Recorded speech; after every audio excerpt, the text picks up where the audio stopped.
TDP నేతలకు ఇక మహానాడు నడుస్తా ఉందంటే వాళ్ళకు ఒక పండుగ అని కూడా చెప్పుకోవచ్చు. కార్యకర్తలంతా కూడా గల్లా ఎగరవేసుకుని చేసుకునే పండుగ ఏదన్నా ఉంది అని అంటే మహానాడు అని కూడా చెప్పుకోవచ్చు.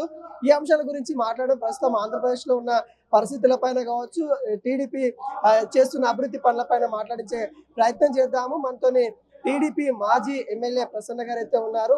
సీనియర్ ఎన్టీఆర్ ఉన్నప్పటి నుండి తను టీడీపీలోనే వర్క్ చేస్తున్న పరిస్థితి కనబడతా ఉంది. మేడం, ఎలా అనిపిస్తా ఉంది ప్రస్తుతం? తను మనలో లేకపోయినా కానీ తన జ్ఞాపకాలు, తన సినిమాలు, తను ఏదో ఒక విధంగా మనలోనే ఉన్నట్టుగా అనిపిస్తూ ఉంటుంది. మీరు ఈ రోజున ఆయనతోని మీకున్న అనుభవాలు ఏమున్నాయంటారు? ఆయనకి మరణం లేదండి. ఆయన ఎప్పటికీ కూడా తెలుగు ప్రజల గుండెల్లో చెరిగిపోని సంతకాన్ని చేసినటువంటి వ్యక్తి, మధురానుభూతుల్ని పంచిన వ్యక్తి. ఆ తర్వాత తన నటనతో, తన యొక్క రాజకీయ అరంగేట్రంతో ప్రజా సమస్యలని తన సమస్యలుగా మార్చుకొని సమాజమే దేవాలయంగా, ఆ దేవాలయంలో ఉన్నటువంటి ప్రతినిధులంతా ప్రజలని వారి సంక్షేమం కోసం పాటుపడ్డటువంటి మహోన్నతమైనటువంటి వ్యక్తి నందమూరి తారక రామారావు గారు. భారతదేశానికి సంక్షేమం అనేటువంటి పదాన్ని పరిచయం చేసినటువంటి వ్యక్తి నందమూరి తారక రామారావు.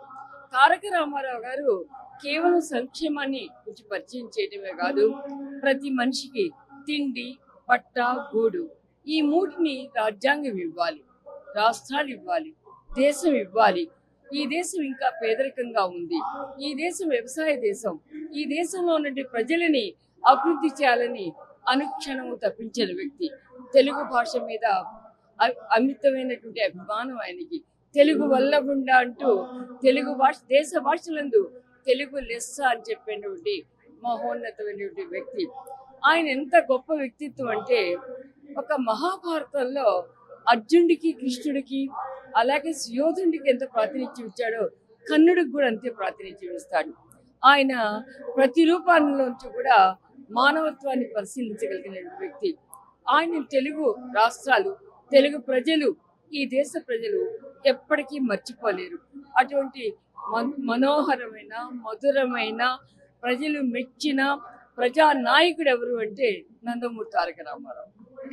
ఆంధ్రప్రదేశ్ లో రాజకీయం ఎలా ఉంది, ఎలా అభివృద్ధి సాగుతా ఉంది, టీడీపీ పునర్వైభవం అలానే కొనసాగుతా ఉందా, చంద్రబాబు నాయకత్వంలో ఎలా ఉన్నది? పునర్వైభవం అలా కొనసాగకపోతే అన్ని సీట్లు ఎలా వస్తాయి? సింగిల్ డిజిట్ కి ఎలా జగన్ గవర్నమెంట్ పరిమితం చేయగలుగుతారు?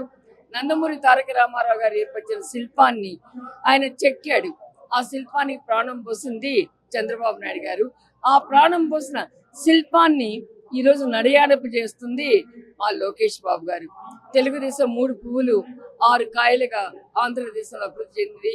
ప్రజలు కోరుకుంటుంది, ప్రజలు వాంఛిస్తుంది, ప్రజలకు కావాల్సింది తెలుగుదేశం. అమరావతి పునర్నిర్మాణం కానివ్వండి, లేకపోతే అందరు ప్రజలకు కావాల్సిన కనీస అవసరాలు ఇచ్చేటువంటి మహోన్నతమైనటువంటి పార్టీ తెలుగుదేశం పార్టీ.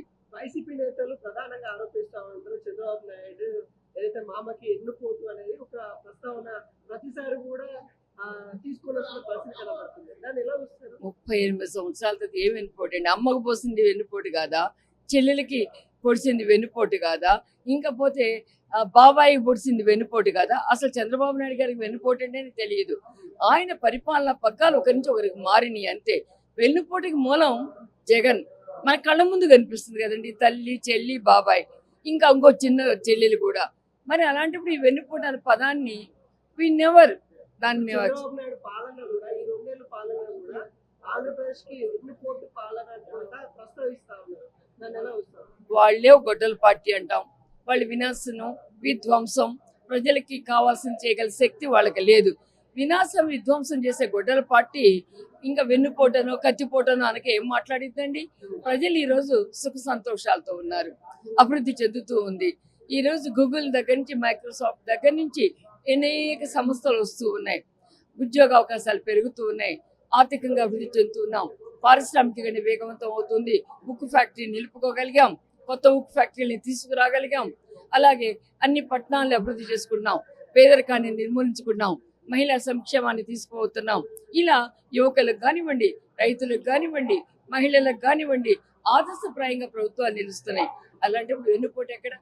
ప్రధాని నరేంద్ర మోడీ కూడా ఏదైతే ఎన్టీఆర్ యొక్క ఆశయాలు ఎన్డీఏ ప్రభుత్వం ముందుకు కొనసాగిస్తుంది, ఖచ్చితంగా ఆయన యొక్క ఆశయాలు ఏవైతే ఉన్నాయో నెరవేరుస్తామని కూడా నరేంద్ర మోడీ దేశ ప్రధాని అయిన అలాంటి వ్యక్తిని కూడా ప్రశంసించడం కానీ ట్వీట్ చేయడం కానీ ఇలా వస్తాం. దిస్ ట్రూ అండి. అసలు మొట్టమొదటి సంక్షేమాన్ని ప్రవేశపెట్టింది ఎన్టీఆర్, ప్రగతిని ప్రవేశపెట్టింది ఎన్టీఆర్. ప్రజల చిన్న రాష్ట్రాలు ఉంటే గనక దేశం అభివృద్ధి చెందిద్ది అని చెప్పింది ఎన్టీఆర్. అలాగే చిన్న రాష్ట్రాల ప్రభుత్వాలు ఉన్నప్పటికీ కూడా అన్ని ప్రభుత్వాన్ని కలిపే శక్తిగా ఒక ఫ్రంట్ ఉండాలని చెప్పింది ఎన్టీఆర్. ఎప్పుడు కూడా ఆత్మాభిమానం గొప్పది, ఆత్మ గౌరవం గొప్పది, ఎవరికి కూడా భయపడవద్దు.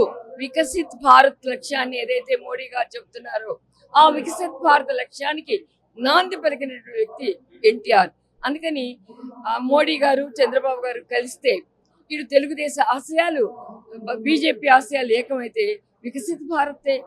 మీతో సీనియర్ ఎన్టీఆర్ గారు ఎలా ఉండేది, మీ ఇద్దరి మధ్యలో బంధుత్వం ఎలా ఉండేది, ఎమ్మెల్యేలతో ఎలా ఉండేది, ఆయన ఉన్నప్పుడు ఎక్కువ మీతో మాట్లాడే మాటలు ఏంటి? ఎన్టీఆర్ గారికి నాకు అనుబంధం ఎవరికి కూడా ఉండదు అనుకుంటాను. నేను మొట్టమొదటి రాజకీయాన్ని స్వీకరించింది ఎన్టీఆర్ గారు వల్లే.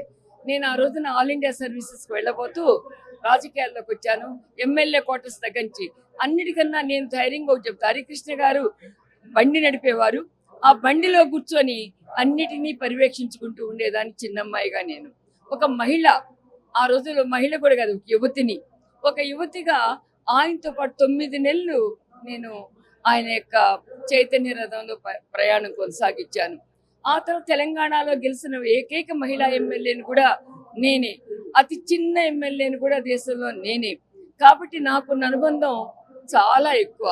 ఆయన ఎప్పుడైతే గుండె ఆపరేషన్ చేసుకొని వచ్చారో, నాదెళ్ల భాస్కర్ గారు ప్రభుత్వాన్ని చేశారో, ఆయనకి రోజు సపర్యలు చేస్తూ ఆయనతో పాటుగా నేను బెంగళూరు అన్నిటిలో కూడా ఉంటూ ఆయన కాలు కూడా తుడిసేదాన్ని నేను. అంత సన్నిహితం. తర్వాత ఆయనకి వంట దగ్గర కూడా ఇన్ఛార్జిగా నేనే ఉండేదాన్ని. కాబట్టి ఆయన అభిరుచులు, ఆయన ఆలోచనలు, ఆయన ఆశయాలు బాగా తెలిసిన వ్యక్తిని నేను. ఎప్పుడు ఉంటుంది. ఎందువల్లంటే ఆయన బోళా శంకరుడు. అడిగిన వారికి అడిగినట్టుగా ఆయన భోజనానికి కూర్చుంటే ఆయన పక్కన 10 మంది బాగా హాయిగా భోంచేయాలి. ఆయనే కొసరి వడ్డించేవారు. ఎంత తీపి తినేవాళ్ళు అంటే, మీకు తెలుసా దాన్ని ఏమంటాము, బెల్లంతో పాకంతో చేస్తాం చూడండి, చలిమిడి. ఆ చలిమిడిలో నెయ్యి పోసుకొని, అట్లాగే బొబ్బట్టుల్లో నెయ్యి పోసుకొని, పాల తాలికల్లో పప్పు వేసుకొని నెయ్యి పోసుకొని, బెల్లం జిలేబీ తింటూ ఆయన ఫుడ్ని బాగా ఎంజాయ్ చేసేవారు. అవన్నీ నా అనుభవాలు, నా అనుభూతులు కూడా. ఆయన గురించి నేను ఎమోషనల్ కాదండి, ఎప్పుడు గుర్తుంటుంది నాకు.